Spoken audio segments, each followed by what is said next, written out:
ಸಾಯಿರಾಮ್. ಸಮರ್ಥ ಸದ್ಗುರು ಸಾಯಿನಾಥ್ ಮಹಾರಾಜ್ಗೆ ಜೈ. ನಮ್ಮ ಸಾಯಿ ಕುಟುಂಬದ ಎಲ್ಲ ಸಾಯಿ ಭಕ್ತರಿಗೆ ನಮಸ್ಕಾರ. ಸಾಯಿ ಆಶೀರ್ವಾದ ಸದಾ ನಿಮ್ಮ ಮೇಲೆ ಇರಲಿ ಅಂತ ಬಾಬಾಗೆ ಬೇಡ್ಕೊಂತ ಇವತ್ತಿನ ವಿಡಿಯೋ ಶುರು ಮಾಡ್ತಾ ಇದ್ದೀನಿ. ಇವತ್ತಿನ ವಿಡಿಯೋದಲ್ಲಿ ಸಾಯಿ ಏನ್ ಹೇಳ್ತಾ ಇದ್ದಾರೆ ಅಂದ್ರೆ, ಮಗು, ಒಳ್ಳೆಯ ದಿನಗಳು ಕಾದಿವೆ. ತಕ್ಷಣ ಇಲ್ಲಿರುವ ತಾಯಿಯ ಪಾದ ಚರಣಗಳು ಮುಟ್ಟಿ ಒಂದು ಅದ್ಭುತ ನಡೆಯುತ್ತೆ ಅಂತ ಸಾಯಿ ನಮಗೋಸ್ಕರ ಇವತ್ತು ಒಂದು ಹೊಸ ಸಂದೇಶವನ್ನು ತಂದಿದ್ದಾರೆ. ಸಾಯಿ ಏನು ಹೇಳಬೇಕು ಅಂತ ಬಂದಿದ್ದಾರೋ ಈ ವಿಡಿಯೋನ ಪೂರ್ತಿಯಾಗಿ ಕೇಳೋಣ. ಮೊದಲು ಸಾಯಿ ಮೇಲೆ ಪೂರ್ತಿ ವಿಶ್ವಾಸ ನಂಬಿಕೆ ಇರೋರು ಭಕ್ತಿಯಿಂದ ಸಾಯಿ ಹೇಳ್ದಂಗೆ ಆ ತಾಯಿಯ ಪಾದ ಚರಣಗಳನ್ನು ಮುಟ್ಟೋಣ. ಸಾಯಿ ಸಂದೇಶವನ್ನು ಕೇಳಿದ ತಕ್ಷಣ ನಮ್ಮ ಜೀವನದಲ್ಲಿ ಎಂಥ ಅದ್ಭುತ ನಡೆಯುತ್ತೋ ಮೊದಲು ಕೇಳಿ. ಮಗು, ಇವತ್ತು ನನ್ನ ಮೇಲೆ ನಂಬಿಕೆ ಇಟ್ಟು ಈ ತಾಯಿಯ ಪಾದ ಚರಣಗಳು ಮುಟ್ಟಿದೀಯ. ನಿನ್ನ ಜೀವನದಲ್ಲಿ ಇದುವರೆಗೂ ಏನು ನನ್ನ ಕೆಲಸಗಳು ಆಗಿಲ್ಲ ಅಂತ ನಿನ್ನ ಸಾಯಿ ಪಾದಗಳನ್ನು ಮುಟ್ಟಿ ನಿನ್ನ ಬೇಡಿಕೆಗಳು ಈಡೇರಬೇಕು ಅಂತ ಬೇಡ್ಕೊಂತಿದ್ದೀಯೋ ಅದೆಲ್ಲ ಕೂಡ ನೆರವೇರುತ್ತದೆ. ನನ್ನ ಮೇಲೆ ಪೂರ್ತಿ ವಿಶ್ವಾಸ ಇರಲಿ. ನಿನ್ನ ಸಾಯಿ ಏನೇ ಮಾಡಿದ್ರೂ ಕೂಡ ನಿಮ್ಮ ಜೀವನ ಸಂತೋಷವಾಗಿರಬೇಕು ಅಂತ ಮಾಡುತ್ತಾರೆ. ನಿನ್ನ ಜೀವನದಲ್ಲಿ ಇದುವರೆಗೂ ಅನುಭವಿಸಿರೋ ಕಷ್ಟಗಳೆಲ್ಲ ಕೂಡ ದೂರವಾಗುತ್ತದೆ. ಮಗು, ನಿನ್ನ ಮಕ್ಕಳ ಬಗ್ಗೆ ಚಿಂತೆ ಮಾಡಬೇಡಿ. ಅವರು ಚೆನ್ನಾಗಿ ಓದುತ್ತಾರೆ. ನಿಮ್ಮ ಕೆಲಸಗಳು ಕೂಡ ಸರಿಯಾದ ಸಮಯದಲ್ಲಿ ಸರಿಯಾಗಿ ನಡೆಯುತ್ತದೆ. ಇವತ್ತು ನಿನ್ನ ಕೆಲಸ ಆಗಿಲ್ಲ ಅಂತ ಯೋಚನೆ ಮಾಡುತ್ತಿದ್ದೀಯಾ, ಅದೆಲ್ಲ ಕೂಡ ನಿಧಾನವಾಗಿ ಆರಾಮಾಗಿ ಮಾಡೋ ರೀತಿಯಲ್ಲಿ ನಾನು ನಿನಗೆ ದಾರಿ ಕೊಡ್ತೀನಿ. ಮಗು, ಇದುವರೆಗೂ ನೀನೇನು ಕಷ್ಟನ ಅನುಭವಿಸಿದೆಯೋ ಅದೆಲ್ಲ ಕೂಡ ಶಾಶ್ವತವಾಗಿ ದೂರ ಆಗುತ್ತದೆ. ನೀನೇನು ಚಿಂತೆ ಮಾಡಬೇಡಿ. ಈ ಸಾಯಿ ಮೇಲೆ ಪೂರ್ತಿ ನಂಬಿಕೆ ಇಟ್ಟು ಇವತ್ತು ಆ ತಾಯಿಯ ಪಾದಗಳನ್ನು ಮುಟ್ಟಿದೀಯ. ಈ ಶುಕ್ರವಾರ ದಿನ ಈ ಸಾಯಿ ಹೇಳ್ದಂಗೆ ಮಾಡಿ ನಿನ್ನ ಜೀವನ ನಿಜವಾಗ್ಲೂ ಬದಲಾವಣೆ ಆಗುತ್ತದೆ. ನೀನು ಇದುವರೆಗೂ ಏನು ಕೇಳಿದ್ಯೋ ಅದು ಯಾಕೆ ಕೊಟ್ಟಿಲ್ಲ ಬಾಬಾ ಅಂತ ನೀನು ಚಿಂತೆ ಮಾಡಬಹುದು. ನಿನ್ನ ಸಾಯಿ ಏನೇ ಮಾಡಿದ್ರೂ ಕೂಡ ಅದಕ್ಕೆ ಒಂದು ಅರ್ಥ ಇರುತ್ತೆ. ನೀನು ಅದನ್ನ ತಿಳ್ಕೋಬೇಕು. ನನ್ನ ಸಾಯಿ ಯಾವಾಗಲೂ ನನ್ನನ್ನು ಮೋಸ ಮಾಡಲ್ಲ. ನಾನು ಏನು ಕೇಳಿದ್ದನೋ ಖಂಡಿತ ನನಗೆ ಸಾಯಿಯಪ್ಪ ವಾಪಸ್ ಕೊಡ್ತಾರೆ. ಆದರೆ ಸ್ವಲ್ಪ ತಾಳ್ಮೆದಿಂದ ನಾನು ಕಾಯಬೇಕು.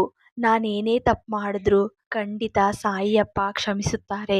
ಇವತ್ತು ನಾನು ಗೊತ್ತಿಲ್ಲದೆ ಏನಾದರೂ ತಪ್ಪು ಮಾಡಿದ್ರು ಕೂಡ ತಪ್ಪದೆ ಸಾಯಿ ಮುಂದೆ ಹಂಚ್ಕೊತೀನಿ. ಪ್ರತಿದಿನ ಸಾಯಿ ಮುಂದೆ ನನ್ನ ಕಷ್ಟಗಳು ಮಾತ್ರ ಅಲ್ಲ, ನಾನೇನೇ ಕೆಲಸ ಮಾಡಿದ್ರು ಕೂಡ ಸಾಯಿ ಜೊತೆ ಹಂಚ್ಕೊತೀನಿ.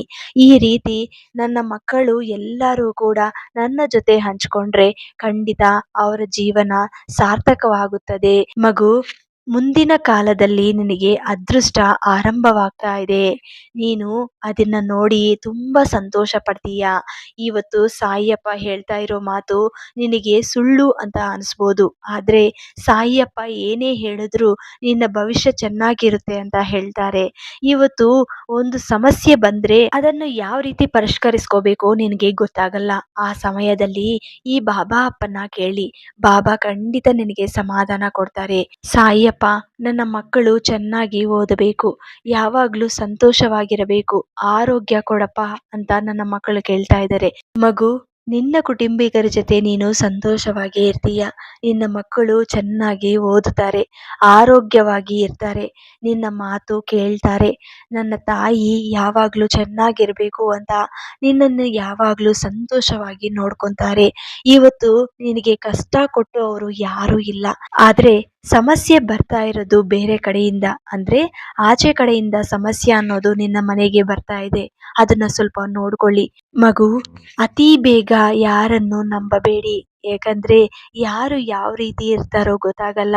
ಎಲ್ಲರೂ ಕೂಡ ಅವರ ಜೀವನದಲ್ಲಿ ಸ್ವಾರ್ಥ ಬುದ್ಧಿ ಅನ್ನೋದು ಇರುತ್ತೆ. ನೀನು ಸಂತೋಷವಾಗಿದ್ರೆ ಕೆಲವೊಬ್ಬರಿಗೆ ಆಗಲ್ಲ. ಅದೇ ನೀನು ಕಷ್ಟದಲ್ಲಿ ಇದ್ರೆ ಇನ್ನೊಬ್ರು ಸಂತೋಷ ಪಡ್ತಾರೆ. ಇಂತಹ ಜನರು ನಿನ್ನ ಸುತ್ತೂ ಇರುವಾಗ ನೀನು ಸ್ವಲ್ಪ ಹುಷಾರಾಗಿ ಇರಬೇಕು. ಮಗು, ಇವತ್ತು ನಾನು ಒಂದು ಅದೃಷ್ಟವನ್ನು ತಂದಿದ್ದೀನಿ. ಇದು ಎಲ್ಲರಿಗೂ ಸಿಕ್ಕೋ ಅಂತ ಪುಣ್ಯ ಅಲ್ಲ. ತಕ್ಷಣ ಆ ತಾಯಿಯ ಪಾದಗಳು ಮುಟ್ಟಿ ಅಂತ ಹೇಳಿದ್ದೀನಿ. ಈ ಶುಕ್ರವಾರ ದಿನ ಸ್ವತಃ ಆ ತಾಯಿನೇ ನಿಮ್ಮ ಮನೆಗೆ ಬರುತ್ತೆ. ಆರ್ಥಿಕವಾಗಿ ನಿನಗೆ ಏನೇ ಸಮಸ್ಯೆ ಇದ್ರೂ ಕೂಡ ದೂರ ಮಾಡಿ ನಿಮ್ಮ ಸಂಪಾದನೆ ಹೆಚ್ಚು ಮಾಡುತ್ತೆ. ಮತ್ತು ಆ ತಾಯಿ ಮೇಲೆ ಪೂರ್ತಿ ವಿಶ್ವಾಸ ನಂಬಿಕೆ ಇಟ್ಟು ಇವತ್ತಿನ ಸಂಜೆ ಸಮಯದಲ್ಲಿ ಈ ಶುಕ್ರವಾರ ದಿನ ತಾಯಿ ಮುಂದೆ ಅಂದರೆ ಆ ಲಕ್ಷ್ಮಿ ಮುಂದೆ ನೀವು ಒಂದು ಮಣ್ಣಿನ ದೀಪದಲ್ಲಿ ತುಪ್ಪದಿಂದ ದೀಪ ಹಚ್ಚಿ ಆಮೇಲೆ ಆ ತಾಯಿಗೋಸ್ಕರ ನೈವೇದ್ಯಕ್ಕಾಗಿ ಏನಾದರೂ ನಿಮ್ಮ ಮನೆಯಲ್ಲಿ ಏನಿದೆಯೋ ಅದನ್ನು ಇಡಬಹುದು. ಬೆಲ್ಲ, ಸಕ್ಕರೆ ಅಥವಾ ಏನಾದರೂ ಹಣ್ಣಿದ್ರೂ ಕೂಡ ಆ ತಾಯಿ ಮುಂದೆ ಸ್ವಲ್ಪ ಇಟ್ಟು ನಂತರ ನಿಮ್ಮ ಮನಸ್ಸಿನಲ್ಲಿ ಇರುವಂಥ ಕಷ್ಟಗಳು ಅಥವಾ ಬೇಡಿಕೆಗಳು ಏನೇ ಇದ್ರೂ ಅದನ್ನು ಹೇಳ್ಕೊಳ್ಳಿ. ಆಮೇಲೆ ಸಾಯಿ ಮೇಲೆ ಪೂರ್ತಿ ವಿಶ್ವಾಸ ಯಾವ ರೀತಿ ಇರುತ್ತೋ ಅದೇ ರೀತಿಯಲ್ಲಿ ಆ ತಾಯಿ ಮೇಲೆ ಕೂಡ ಇಡಬೇಕು. ಮಹಾಲಕ್ಷ್ಮಿಯವರ ಅನುಗ್ರಹ ಸಿಗಬೇಕು ಅಂದರೆ ಎಲ್ಲರಿಗೂ ಆ ಅವಕಾಶ ಸಿಗಲ್ಲ.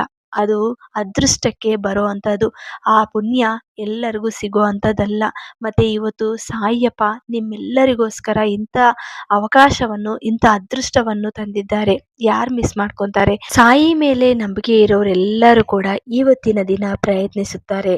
ಮತ್ತು ಸಾಯಿಯಪ್ಪ ಹೇಳ್ದಂಗೆ ಎಲ್ಲರೂ ಕೂಡ ಆ ಮಹಾಲಕ್ಷ್ಮಿ ಮುಂದೆ ದೀಪ ಹಚ್ಚಿ ನಿಮ್ಮ ಕಷ್ಟಗಳನ್ನು ಹೇಳ್ಕೊಂಡಿದ್ದ ನಂತರ ಎಲ್ಲರೂ ಕೂಡ ಲಲಿತಾ ಸಹಸ್ರನಾಮ ಸ್ತೋತ್ರವನ್ನು ಅಥವಾ ಕನಕದಾರ ಸ್ತೋತ್ರವನ್ನು ತಪ್ಪದೆ ಯಾರ ಮನೆಯಲ್ಲಿ ಆರ್ಥಿಕ ಸಮಸ್ಯೆಗಳು ಅಂತ ಒದ್ದಾಡ್ತಾ ಇರ್ತಾರೋ ಅವರ ಖಂಡಿತ ಈ ಕೆಲಸವನ್ನು ಮಾಡಲೇಬೇಕು. ಪ್ರತಿ ಶುಕ್ರವಾರ ನೀವು ತುಪ್ಪದಿಂದ ದೀಪ ಹಚ್ಚಬೇಕು. ಒನ್ ಟೈಮ್ ಹಚ್ಚಿದ್ರೆ ಸಾಕು.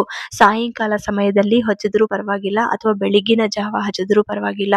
ಆ ಸಮಯದಲ್ಲಿ ಹಚ್ಚಿದ ತಕ್ಷಣ ಅಲ್ಲೇ ಕುತ್ಕೊಂಡು ನಿಮ್ಮ ಮನಸ್ಸಿನಲ್ಲಿ ಇರುವಂಥ ನೋವನ್ನ ಆ ತಾಯಿ ಮುಂದೆ ಹೇಳ್ಕೊಳ್ಳಿ. ಆಮೇಲೆ ಆ ತಾಯಿಗೆ ತುಂಬ ಇಷ್ಟವಾದಂಥ ನಾಮಗಳು 108 ಅಷ್ಟೋತ್ತರ ಶತನಾಮಾವಳಿ ಕೂಡ ಹೇಳ್ಕೋಬೋದು.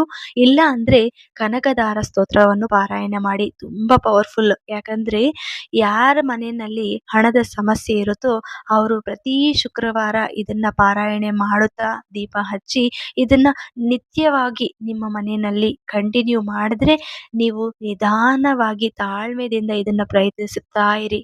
ನಿಮ್ಮ ಲೈಫ್ ಎಷ್ಟು ಚೆನ್ನಾಗಿ ಎಷ್ಟು ದೊಡ್ಡದಾಗಿ ಬದಲಾವಣೆ ಆಗುತ್ತೆ ಅನ್ನೋದು ನಿಮಗೂ ಗೊತ್ತಾಗಲ್ಲ. ಆ ರೀತಿಗೆ ಆ ದೇವರು ಕರ್ಕೊಂಡೋಗ್ತಾರೆ. ಆ ತಾಯಿ ಅನುಗ್ರಹ ಸಿಗಬೇಕಷ್ಟೆ. ಎಲ್ಲರೂ ಕೂಡ ಆ ತಾಯಿ ಆಶೀರ್ವಾದ, ಆ ತಾಯಿ ಅನುಗ್ರಹ ಸಿಗಬೇಕು ಅಂದರೆ ಪುಣ್ಯ ಇರಬೇಕು. ಇಂಥ ಅದೃಷ್ಟವನ್ನು ಯಾರಾದರೂ ಕಳ್ಕೊತಾರಾ? ಯಾರು ಕಳ್ಕೊಳ್ಳಲ್ಲ. ಮತ್ತು ಎಲ್ಲರೂ ಕೂಡ ಇದನ್ನು ಪ್ರಯತ್ನಿಸಿ. ಈ ಸಂಜೆ ಸಮಯದಲ್ಲಿ ತುಪ್ಪ ದೀಪ ಹಚ್ಚಿ ನಿಮ್ಮ ಕಷ್ಟಗಳನ್ನು ಹೇಳ್ಕೊಳ್ಳಿ. ಒಂದು ನೈವೇದ್ಯವನ್ನು ಇಡಬೇಕು. ನಂತರ ಪಾರಾಯಣೆ ಮಾಡಬೇಕು. ಇಷ್ಟು ಮಾಡಿದ್ರೆ ಸಾಕು. ಖಂಡಿತ ನೀವೇ ಆ ಬದಲಾವಣೆ ಅನ್ನೋದು ನೋಡ್ತೀರಾ.